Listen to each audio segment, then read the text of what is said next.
Take a look at the ground beneath your feet. We have been taught to call it nature.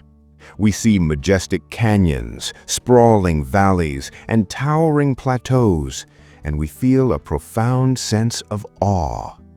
But what if I told you that you aren't looking at a natural world? What if everything you see, the mountains, the ridges, and the strange shapes of the earth, is just the leftovers?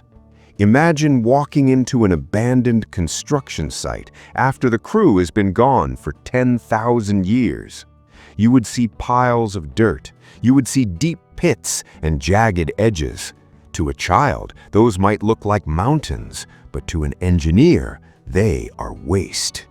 Welcome to Earth, the planet that was hollowed out. We are living in a global quarry, and the most terrifying part? The resources weren't just moved, they were stolen. Look at the Grand Canyon. Science tells us it took millions of years for a river to carve that path. But look at the geometry. Look at the 90-degree angles. Look at the tiered shelving along the cliff faces. Does that look like the slow, messy work of water?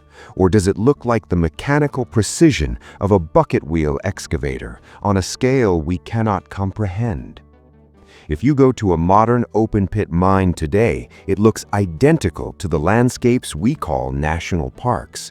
The only difference is the scale. We are taught to admire the beauty of the peaks, but we never ask what happened to the valleys. Trillions of tons of silicate, gold, and rare minerals are missing from the Earth's crust. Where did it go? Think about the Sahara Desert, miles and miles of silica sand where nothing grows. It is a dead zone. Geologists say it's natural, but high-grade silica is a byproduct of industrial processing. Is the Sahara a desert, or is it a pile of tailings left behind by a civilization that stripped this planet of its bloodline? Every mountain range looks like a slag heap. Every canyon looks like a trench. And the global cover-up is simple. They told us it was geology. Why? Because if you realize the Earth is an exhausted mine, you start to ask the dangerous question, who was doing the mining? Consider the Table Mountains scattered throughout the globe, from South Africa to Venezuela to the American Southwest. These massive mesas have perfectly flat tops and vertical cliffs that look like they were sliced by a diamond saw. Geology calls it erosion, but look closer at the crystalline structure of the rock. It doesn't match the surrounding area. It looks like the residue of a chemical extraction process. Think about the massive stone blocks in Baalbek or the precision of the Great Pyramid. We focus on the buildings, but we ignore the holes they left behind. To build something that massive, you need an incredible amount of raw material. But when we look at the crust of our planet, we see massive voids that cannot be explained by natural forces. Entire mountain ranges in the Ural region look like they were sliced with a laser. Does nature leave behind perfectly smooth vertical walls that stretch for miles? Does a river create terraced steps that look like a staircase for giants? No, that is the signature of industry. We are looking at an ancient planetary-scale operation that lasted for thousands, maybe millions of years. And we are the latecomers wandering through the debris of a civilization that saw Earth nothing more than a fuel tank. Look at the Devil's Tower in Wyoming. They tell us it's a volcanic plug, but look at the hexagonal columns. They look like the fibers of a giant tree or the crystalline structure of a processed mineral. It stands alone, surrounded by flat land. Is it a mountain or is it a stump? The residue of something so vast that our modern minds refuse to believe it. Nature doesn't work in straight lines.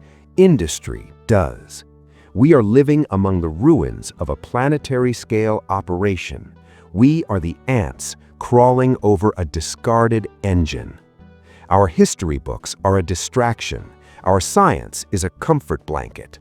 They want us to believe we are the first, the peak of evolution. but the evidence is written in the stone. The earth is not our mother, it is our cage, and we are living on the scraps of what used to be a paradise. Look at the deep sea trenches. Look at the scars across the Pacific floor. Those aren't tectonic shifts. Those are track marks. Something used this world as a gas station. Something used this world as a warehouse. And when they got what they wanted, they left the trash behind. That trash is the world we inhabit today. The gold we fight over? It's the dust they didn't bother to sweep up. The oil we kill for? It's the runoff of their ancient machines.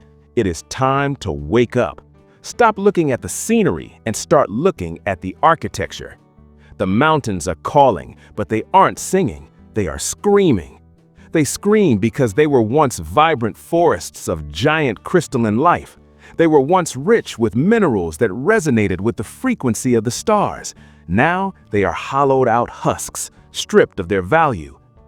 Think about the deep mines we have today. We dig a few miles down and we think we are masters of the earth, but there are anomalies in the mantle that suggest massive cavities, tunnels that stretch across continents. Who built them? Was it the same civilization that left the giant tracks on the moon? Was it the same entities that moved the mountains to get to the core? We are told that earthquakes are natural, but many of them occur along lines that look like structural collapses of ancient tunnels.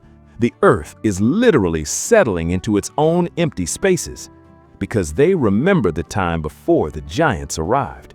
They remember the time before the earth was hollowed out. If you're ready to see the world for what it really is, don't look away. The truth is right in front of you, hidden in plain sight. Underneath the grass, underneath the trees, the earth is an empty shell, and we are the only ones left to wonder why. Look at the sky tonight.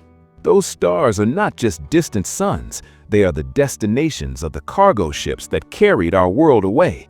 They took the gold, they took the iridium, they took the very soul of this planet and left us with sand and dirt. If this realization changes how you see the world, hit that subscribe button, because we are just scratching the surface of what they've hidden from us. Stay curious, stay skeptical, and most importantly, keep looking up, because the answers aren't just in the ground, they are in the stars, where the thieves went. This is the greatest heist in the history of the universe, and you are standing on the crime scene. Open your eyes, the planet is empty, and the owners are long gone.